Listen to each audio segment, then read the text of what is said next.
Hey traders, welcome to another crypto market update. At the start of this video, we're going to switch it up a little bit.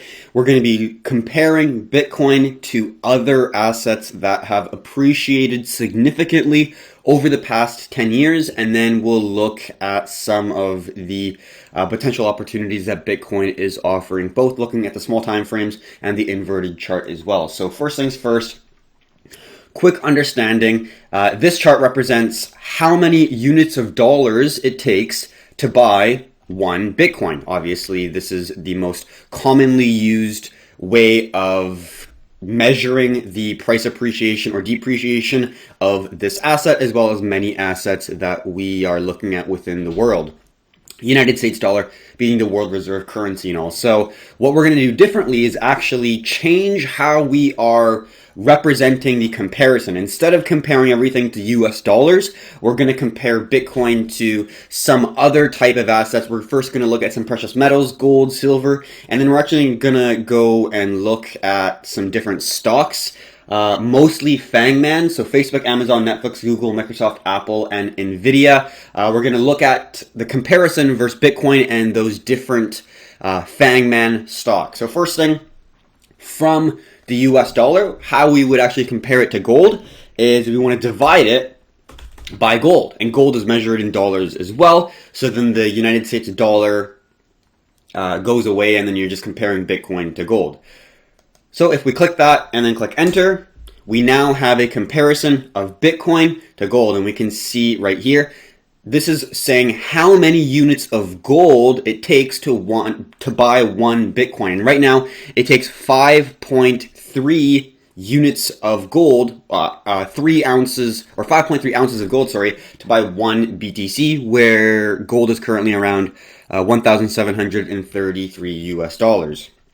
We can see there's not a whole lot of change. Obviously, USD is a lot more stable, so it's going to have higher appreciation compared to gold overall. But now let's look at silver. Silver. Very similar chart, right? Because overall, Bitcoin is such a different asset compared to basically every single asset in the world, really, in terms of price appreciation, how much wealth that you can incur if you hold it for a long duration of time. Now we're going to look at something that is a little bit more appreciating. We're looking at equities such as, first, let's look at Facebook. And this is going to be some interesting stuff here. So obviously we know that Facebook has been an extremely appreciating asset over time. Let's first look at just its stock over the past kind of 9 years here. IPO'd in 2012, and then it's been appreciating significantly ever since. Opened at $41, and now it's at $233. So yeah, looks great, looks awesome, looks like a great investment until you compare it with Bitcoin. And then we can see Bitcoin just absolutely demolishes the actual price appreciation of Facebook. We see that initially, kind of at the very low here, back in 2012, it took 0.14 shares or 0.15 shares of Facebook to buy one Bitcoin. Now it takes 39 shares of Facebook to buy one Bitcoin. That's what this chart is representing. Let's look at another one. Amazon is a very loved stock. Obviously, it's absolutely ballooning here. And this dates back pre-Bitcoin era, and we can see that there was this big .com crash, and then it's been basically going straight up ever since. Massive price appreciation. Looks absolutely unbelievable. You know, if you're buying them at $2, $3, and then it goes all the way up to over $2,400, that's some huge gains nonetheless. Definitely can't argue with that. But when we are comparing it with Bitcoin, we can see that it just does not stand a chance. Bitcoin, initially, we were trading, with one share of Amazon, or sorry, for one Bitcoin, you'll need 0.1 share of Amazon. But as time goes on, it is now sitting at 3.76 shares of Amazon for one Bitcoin. And then let's just run through some other charts here, other than Amazon. Netflix is a fan favorite as well. Let's look at that. Same thing. Netflix is absolutely a monster in terms of the equities market. Huge stock that people love, and we can see that Bitcoin has been a better investment in the last 10 years by a substantial amount. So Bitcoin's its own beast. It's a brand new asset class. It is something that people should not ignore, in my personal opinion. One that was actually surprising was Nvidia. So let's look at Nvidia right now. It actually held this $72-ish level of resistance, meaning it takes 72 shares of Nvidia to purchase one Bitcoin, and we can see that we're creating these nice higher lows, and it's squeezing up at that 74 or 73-ish shares per one unit of BTC. So we can see with the fan favorites, with people who are in only equities, even the most appreciating stocks do not really stand a chance when it comes to price appreciation for BTC. And yes, BTC does have significant drawdowns, but you know, with any reward comes risk. With any major move to the upside, there's going to be that level of extremity to the downside as well. If you're able to handle it, if you're able to understand the reasons why BTC is appreciating so fast, and the fact that there's no one entity, there's no one individual that is a CEO that is controlling it. You know, like Elon Musk is tweeting that the stock price is too high, and I do like Elon overall, but the fact that there are individuals, there are humans that could, I guess, quote unquote, mess things up is there's going to be a higher degree of error compared to an algorithm just going about its code and just doing what it does without any interruption of humans. That, in my opinion, is a better way to manage something like money, because humans are going to get emotional. They're going to overreact, like we have seen in the central banks around the world with this pandemic. All right, now let's look at the price action of Bitcoin. We've compared different assets to Bitcoin. If you'd like something else compared, you can look at it yourself on TradingView. You just do BTC USD divided by whatever you are looking at. We can even do oil. Oil is just an absolute, or it should be US oil for crude oil. And we can do this comparison with basically whatever asset we like. We can do different metals. We could even really do whatever we like for a comparison, which in my opinion is a really interesting way to view the markets. Not everything needs to be compared to in United States dollar. It's just what the world's come to as of right now. But if you are looking at an asset, might not be a bad idea to look at that asset and compare it with different assets that are able to hold their value over time, unlike any real fiat currency that we are dealing with today. So that is a little bit of interesting analysis in my view. Now let's go on to the charts. We did get a little bit of a bearish push to the downside, breaking the $9,300 level of support. So first off, let's just go to the daily chart. This is that $9,300 level of support that we did break. We do see that there's a nice level of support that's held there, although the fact that we were unable to break this key zone definitely suggests that we could see some down pressure, and we will actually go and look at, in my opinion, something similar that happened on the next chart.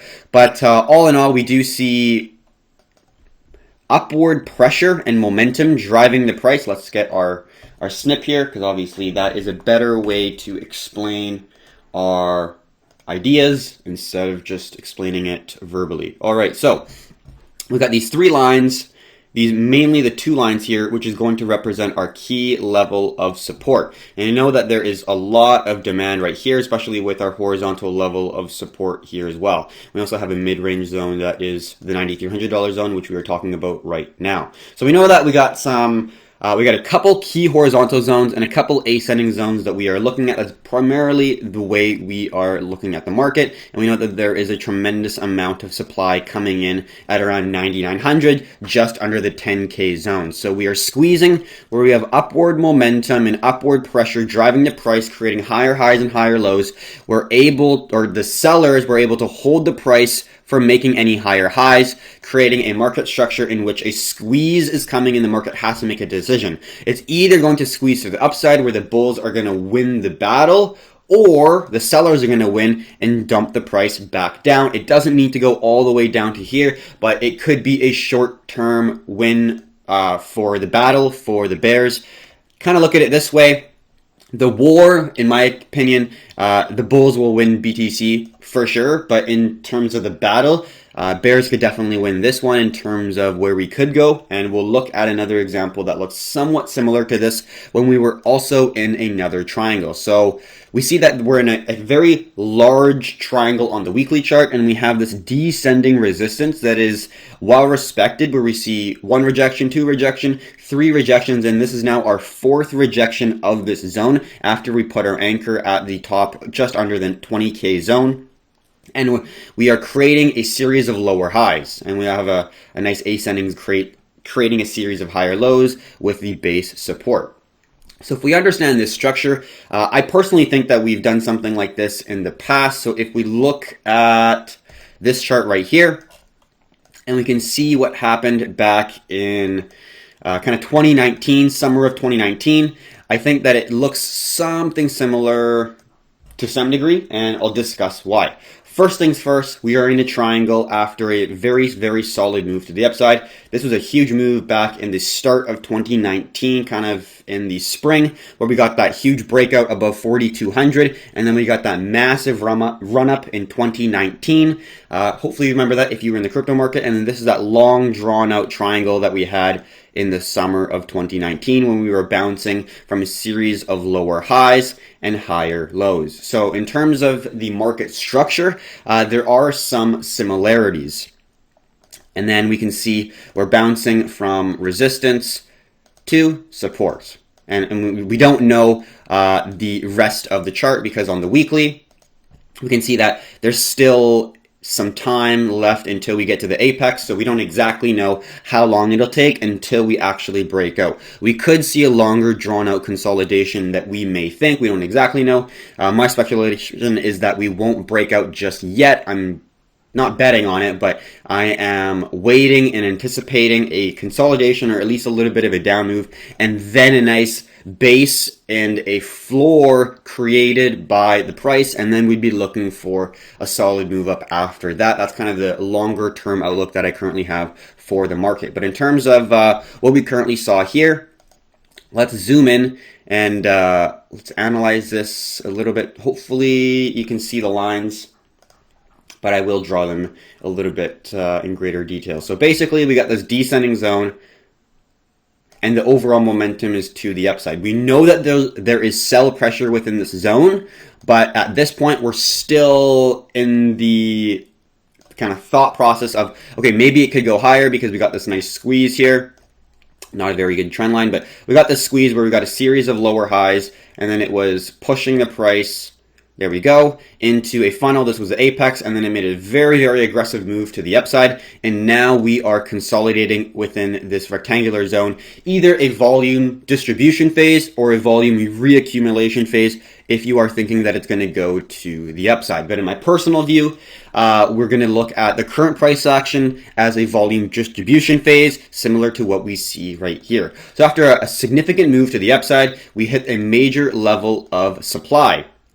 We get a nice big wick, and then we get a tight consolidation, and then we can draw our nice ascending zone that got broken, but it held within that zone, retested as a new level of resistance, and this is the structure that we are looking to break to the downside. That definitely, in my opinion, suggests that there is sell pressure coming into the market, and this zone right here, where it's the floor of the volume distribution phase, is right now, in my opinion, the $8,500 zone. So it's not $8,500 on this chart, but in terms of the structure that we are looking for, this is the $8,500 zone that we are looking at.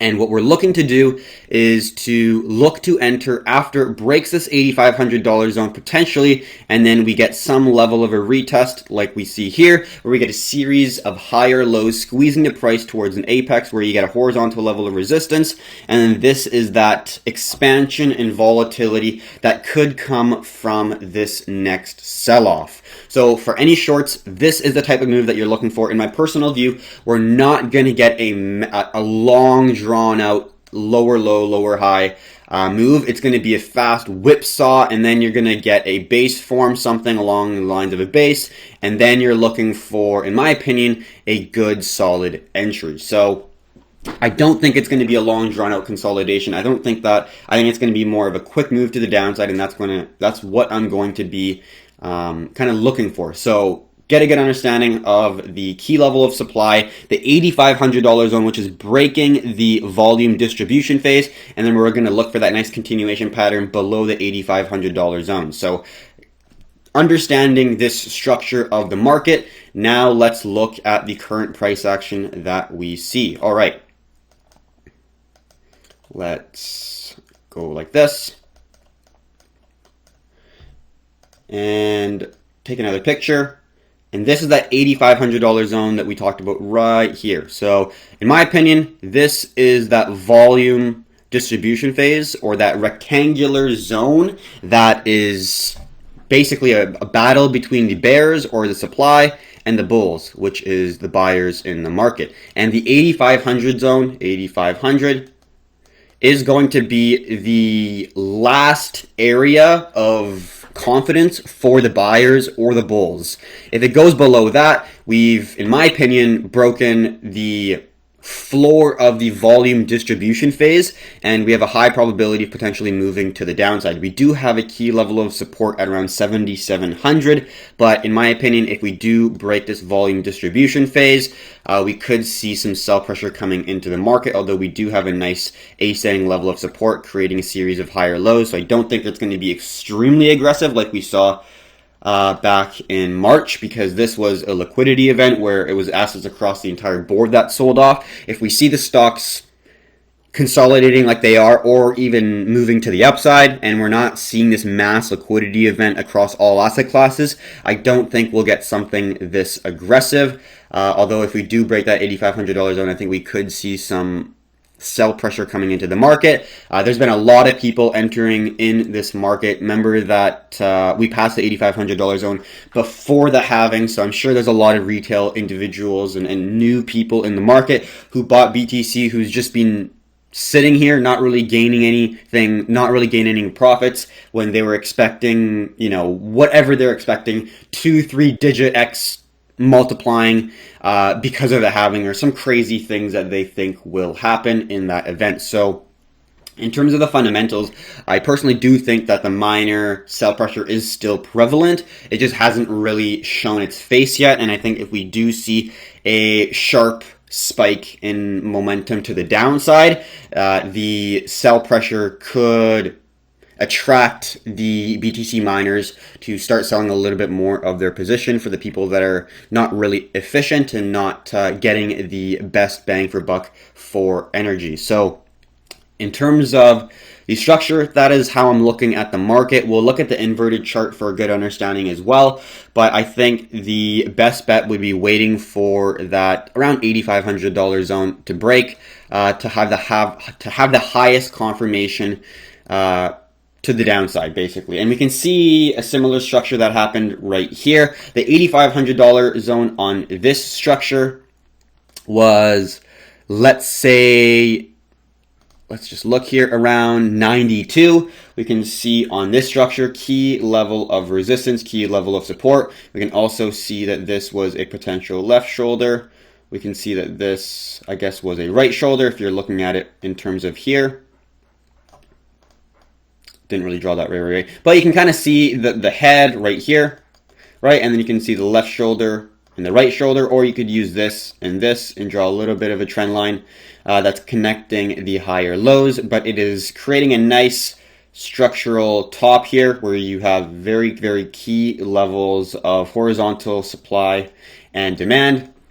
And once you break these key levels, like especially this one, you get a significant break to the downside with no real retest. And what do you get after? You get a nice squeeze where you get a series of higher highs and higher lows, where you get a nice little wedge, and then you get a massive expansion in volatility. You get a nice little consolidation at the $77-ish level of support. And then this was that liquidity event that occurred. So not saying that this is going to happen again, because this was a little bit out of the blue, in my opinion, in terms of how much it moved because of the liquidity event that occurred in assets across the board, but something where you get a break in major level of support and then a nice little funnel is something that we are looking for. And I can see something like this actually occur on the small time frames on the inverted chart at BTC within this small little pullback right here. So now I'm going to get a little bit of coffee and then we're going to dive into the inverted chart of Bitcoin.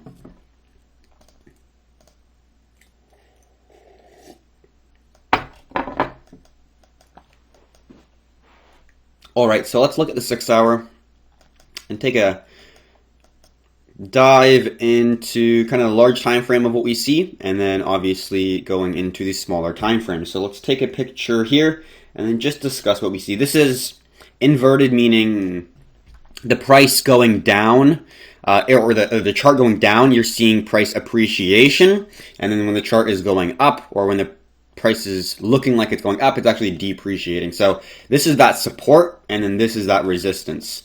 It's inverted. Down is up and up is down. Hopefully that totally makes sense to you. So when you're looking at it from a bullish perspective, in my view, this is looking a little bit more bullish. We can see that in the previous reversal, we got a nice base formation where you got a nice horizontal level of resistance, similar to the base that was formed in 2018, 2019. It looks similar. You have a nice horizontal level of resistance that is holding the price from making a higher high, and then you initially see a series of lower lows, and then you start to see a series of higher lows, forming a nice rounding base. And then you get a big break, breaking a key level of resistance, that horizontal level of resistance. On this chart, let's say it's 9,200. Key level, you see rejections once, and then you see rejections twice, and then you can draw in a little ascending zone, but you see that nice key level where supply is coming in. Once that breaks, that's going to be your key that you should be potentially changing your bias, that this potential volume distribution phase is complete, and then it breaks to the downside. That's confirming that now it is a volume distribution phase. If you're looking at this chart, it's actually breaking to the upside, but let's just continue and look at it from a normal BTC perspective.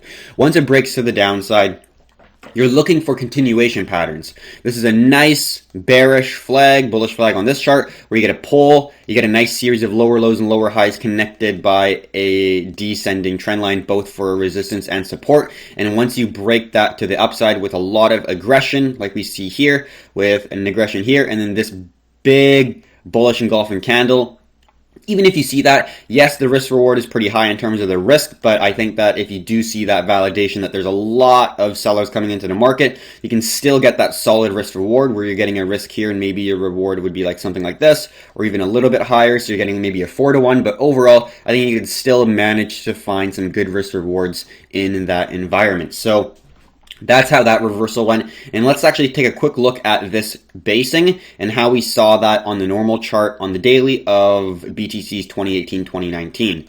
So let's look at the daily, normal daily, and let's go back all the way. And this is that basing that we saw. So let's get our rectangular zone right there.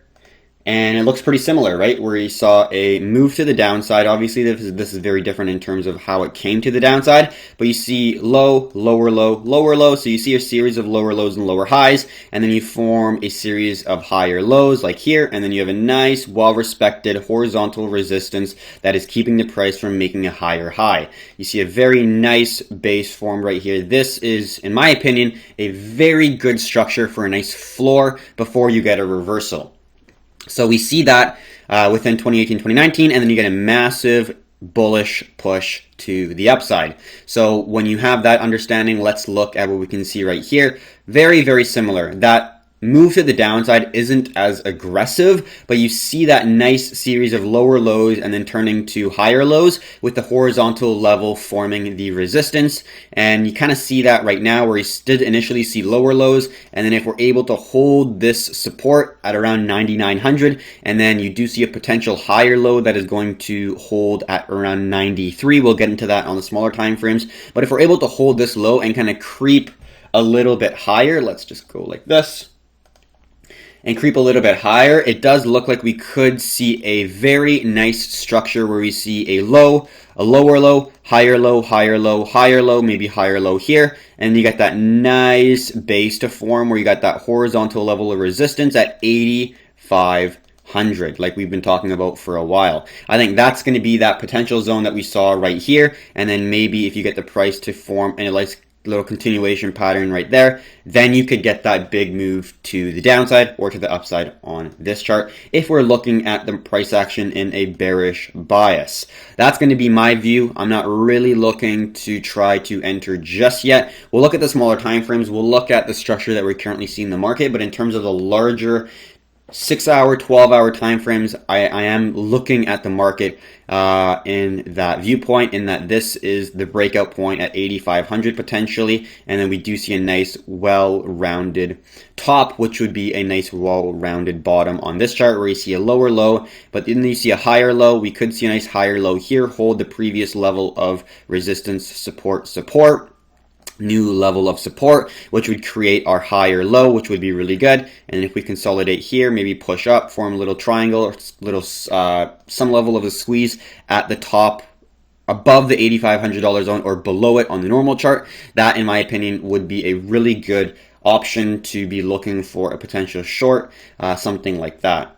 That's kind of the structure that we're looking for. So now let's look at a smaller time frame. But that's basically the large term kind of overall structure that I currently see within the market. If we take a little bit of a step back, I'm mainly going to stick on the 2-hour chart here. Let's take a picture and then discuss a little bit more. So we got a lot of momentum to the downside, which is upside. A lot of my trend lines are squeezing the price to the downside, and you can see a lot of these trend lines if we take if we zoom back out. But these 3 ones are going to be the main trend lines that we can see. This is the last level of support on our wedge. This is the previous resistance on the wedge. And this is that little support. So I think that's going to be, these are going to be the 3 squeezes that we currently see. This is the midpoint, so we don't really need that as much, but we see a major level of resistance right here and a major level of support right here. So the price could come all the way back to 98. We could see a squeeze something like this. As long as the price is staying above this zone around 98, or on the normal chart below 98, if we take a step back, as long as they're sticking below, let's say 10K, around this zone right here, I'm not wanting too long because this is a major level of resistance, and we can see something like this appear where we're testing a resistance multiple times, where we're getting a nice consolidation zone. We see that nice little square, that nice boxy zone where you get a well-respected resistance and support, and then you get your major bearish engulfing candle, which is initiating the momentum. You get a nice consolidation phase, which is making the market take a breath, and we're looking for a contraction in volatility before the expansion volatility. So that's going to be the overall structure that we're looking for if we are looking for a short in this trade. And we're still, in my opinion, contracting in the volatility because you see a lot of pressure to squeeze the price in a funnel where the apex is going to be right around here. So you're going to get smaller and smaller increments of price movement, which is going to be a decrease in volatility, where you're going to have a certain point where you're going to have to either make a decision to go to the downside or upside. So that's the next major move that I currently see in the market. And just taking a little bit of a more simpler approach, let's just zoom in a little bit more on the 1-hour chart. This is the potential short-term support that we're going to be looking to bounce off of, or resistance. We see a key level of resistance turning into new level of resistance as well. And then now this is going to be a potential level of support because we see that it was a support right here, turned into a resistance, and now it's going to potentially be a new level of demand, especially with, we got a nice little squeeze here with a series of lower highs, and we got a horizontal level of demand coming in. We could draw a little bit of a wedge, but I'm going to leave that support out. We already have a nice little dotted support line that is creating a little bit of a squeeze or a little bit of a wedge, we can see right there, but I'm going to leave that out. I'm going to let the price action fall to our demand zone and see if it respects this key horizontal zone, because if it does respect this zone like we've seen in the past, we could get a little bit of a pop here. But at the end of the day, the major squeeze, I think, is still to come, where we can see that there's a lot of consolidation and funneling of volatility that could still come within this major structure. So I don't want to jump in too early. I'm going to be pretty patient here, because at the end of the day, if you are able to capture something where you get a massive move, obviously that risk reward is going to be very, very juicy. So that's going to be basically the trade that I'm going to be looking for. Let's just zoom in on a smaller time frame. This is the normal chart that we currently see. I don't have major trend lines drawn on this, but we can see that there's a major level of supply at around, let's say, 9,900, and this is just that pullback to the $9,300 level of resistance, and then this is that major support zone at 8,500. We can even make it green, because that's going to be that kind of final zone that we're looking to see break before we're looking for major short side exposure to get that possible short to the downside. So that's going to be the structure that we're going to be looking for at the end of the day.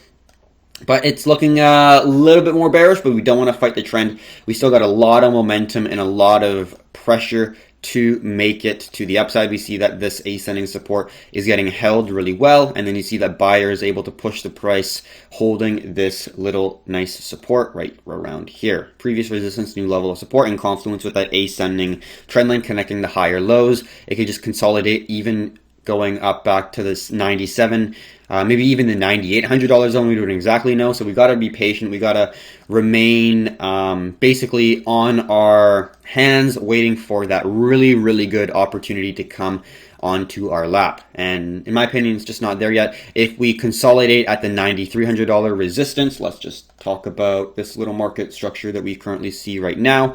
If we are able to hold below this key level of resistance right around here at around $9,300, that definitely would create a squeeze where we see a series of higher lows, pushing the price higher and higher, and then we see a horizontal resistance, keep the price from making a higher high. We're either going to have to make a move to the upside, in which we would be looking for not really trading anything, because we still see a squeeze from the resistance there and that ascending zone. But if we break to the downside, where we get a spill breaking the ascending support right here, where we get a nice little ascending triangle, if we break to the downside, that could mean that we'd be looking for a possible feeler trade, where we could get a move to the downside, because we do know that from the $9,300 zone all the way to the 85 is a pretty good distance away, where we could have a feeler trade on game, making some money. 8%, obviously that's not something to scuff at. That's a pretty decent trade within itself. So if we are looking for a little bit of a squeeze, that could be a potential play that we could be looking for. Is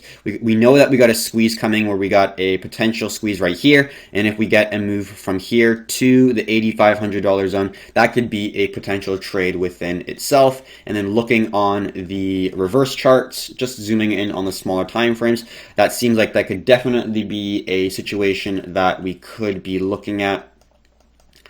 Let's just make it look nice.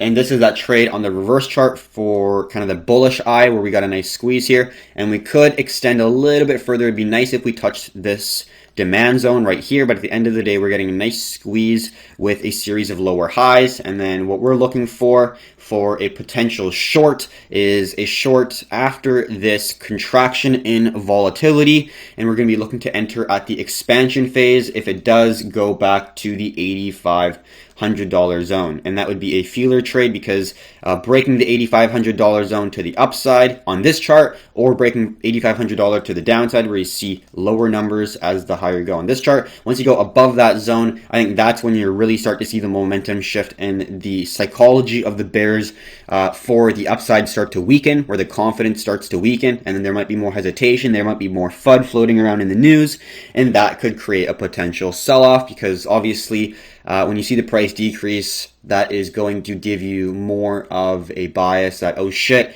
it could continue going down. And when you read stuff, it kind of gets into your brain thinking, oh shit, it could go down. But then when you see the price appreciate significantly, if you read some bad news, you're going to go, okay, that's just FUD. I see the price going upwards. It's totally fine. So the direction and momentum of the price will change your bias as a retail trader who's just holding and don't really have an understanding of setting up a trade plan, trade management, understanding risk reward, all that stuff. So that's going to be the potential, I think. It could be an entry that we could be looking for an expansion of volatility towards the upside. But at the end of the day, I don't think I'd want to put in not a significant amount, but I don't really want to be looking to add heavy on my short until we break that $8,500 zone. We're going to get that nice continuation pattern potentially. And then we got if we're looking for an entry, let's say, below the $8,500 zone, if we're entering, the next major structural support is around 77. So that would be another 8% move. And then if it goes beyond that, that would obviously be a really, really good risk reward situation that we are looking at. So that's going to be basically the video for today in terms of the crypto market. Hopefully you enjoyed it. If you have any questions, drop a comment in the comments section below.